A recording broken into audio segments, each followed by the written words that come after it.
आणि तुमच्यासारखी मंडळी सगळी जर सोबत असतील तर मला कोणाच्या बापाला घाबरायची गरज नाहीये, हे देखील तुम्हाला सांगतो। कालच्या पातळीवर राजकारण चाललंय ते आज म्हणजे कालच्या भाषणात त्यांचं ऐकलं, कालच्या बोलण्यात की ते आता लायकीवर आलेत। आता प्रीतम म्हात्रेची लायकी काय हे कोणाला सांगायची गरज आहे का? प्रीतम म्हात्रेची लायकी ही जनता ठरवेल, तुम्ही ठरवू शकत नाही।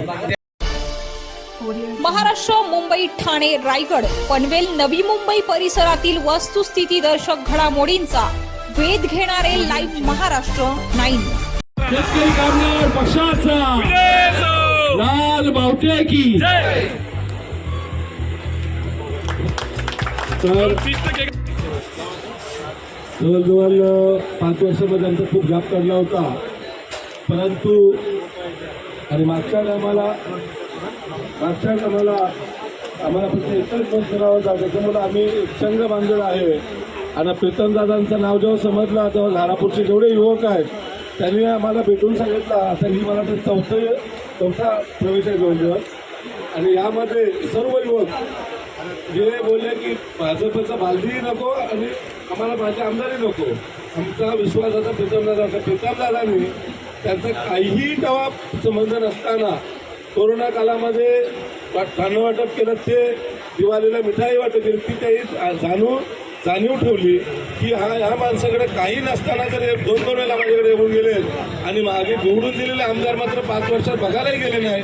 त्यामुळे सर्व युवकांचा पाठिंबा घारापूरचा प्रीतमदादा यांना मिळतोय आणि त्याबद्दल मी त्यांचा अभिनंदन करतो आणि त्या युवकांना आश्वासित करतो की पुढील काळात शेतकरी कामगार पक्षामध्ये आपला सर्वांचा सन्मान राखला जाईल। धन्यवाद। न्यायरित्या प्रवेश होत असताना आम्ही ज्यांचा या ठिकाणी प्रवेश करून घेतलेला आपण सर्वांनी, या ठिकाणी प्रीतमदादा म्हात्रे आणि माजी चिटणीस यांच्या समोर जो प्रवेश झालेला आहे, ज्यांचा आम्ही प्रवेश करून घेतलेला आहे, निश्चितच त्यांनी ग्रामपंचायतीमध्ये 2 वेळा सदस्यत्व पद भोगलेलं आहे आणि आज हे 200-250 मत एकट्याच्या पाठी आहे। आणि आम्ही म्हणून सर्वजण कालच आमची बैठक झालेली आहे, आम्ही अशी माणसंच या ठिकाणी आणत आहोत। लक्षात घ्या, पहिली गोष्ट शेतकरी कामगार पक्षाला इतिहास आहे। शेतकरी कामगार पक्षाची ओळख ही डावी आघाडी म्हणून पहिल्यापासून आहे।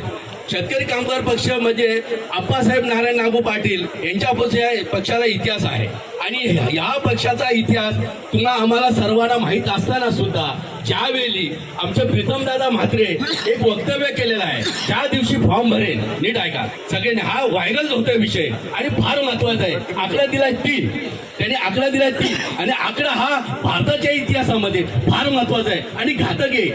दादांनी सांगितलंय 3 आकडा आहे, ज्या दिवशी मी फॉर्म भरणार आहे त्या दिवसापासून 3 दिवसामध्ये बीजेपी ही 30% खालसा करणार असा दादानी शब्द दिला। त्या शब्दावर आपण ठाम असलो पाहिजे। पक्षप्रवेश दुसरा नको आम्हाला, दुसऱ्या शाले आम्हाला नको, तर आम्हाला ह्यावेळी दादांचं काम करायचं आहे। आम्ही का थांबलो होतो त्याला कारण आहेत, आम्ही कुठेतरी संकोचित झालो होतो, पण आज आम्हाला ऊर्जा नवीन मिळालेली आहे। ही ऊर्जा तुमच्या आमच्या उरामध्ये भरले, म्हणून सातत्याने दादांच्या पाठी सर्व तरुण आणि युवक मंडळीचं आहेत, म्हणून 50-60 वयाची लोक सुद्धा वयाचा विचार नाही केला, ते सुद्धा तरुण झालेले आहेत।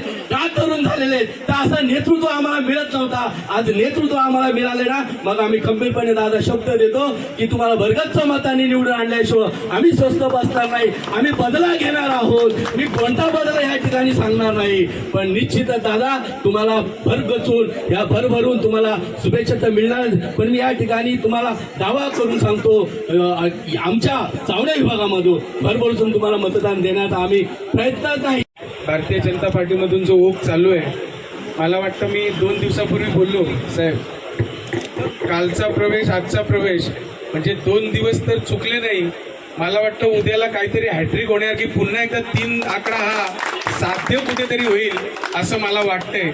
आणि आज चावडे विभागातून कराडेमधून आलेले आमचे सहकारी जे भारतीय जनता पार्टीमधून शेतकरी कामगार पक्षात आलेत आणि जिथून मला वाटतं की आपल्या घारापुरीमधून आलेले माझे मित्र ते देखील आज भारतीय जनता पार्टीमधून आपल्या शेतकरी कामगार पक्षामध्ये प्रवेश करते होत आहेत। तुम्हाला एकच सांगतो की आपण आमच्यावर विश्वास ठेवून आलाय, त्या विश्वासाला तडा जाऊ देणार नाही, हे तुमच्या सगळ्यांच्या समोर मी सांगतो। कारण काही गोष्टी असतात की इलेक्शन आलं साहेब की पक्षप्रवेश करतात, कोणी पैसे देतं, कोणी काहीतरी वादे करतात, पण हे काही तुम्हाला वाद्यांवर आणि याच्यावर आणले नाही. तुम्ही आम्ही करत असलेल्या कामाच्या जोरावर आणि ते बघून तुम्ही आलात, त्यासाठी तुम्हाला मनापासून धन्यवाद देतो. कारण हे पक्षप्रवेश मी तर सांगतो की 30% मी काय हवेत बोललो नाही. 30% तुम्ही सांगा, ज्यावेळी तुम्ही सर्वपक्षीय भारतीय जनता पार्टीमध्ये पैसे देऊन घेतलेत, त्यांना फूस लावून घेतलेत, त्यांची आता या 5 वर्षात कुठेतरी निराशा झाले. त्या जोरावर मी बोललोय आणि ते सगळे मला भेटून गेलेत. आता जरी तुम्ही परत त्यांच्याकडे गेलात काहीतरी आमिष घेऊन की बाबा हे देतो ते देतो इथे लावतो, आता ते आमिषाचे दिवस तुमचे संपले हे देखील मला जगजाहीर सांगावं लागेल. आणि या सगळ्या गोष्टी होत असताना आपण नक्कीच सरळ मनाने आणि स्वच्छ मनाने मी काम करत पुढे चाललोय. आणि तुमच्यासारखी मंडळी सगळी जर सोबत असतील तर मला कोणाच्या बापाला घाबरायची गरज नाहीये, हे देखील तुम्हाला सांगतो. आणि हे सगळं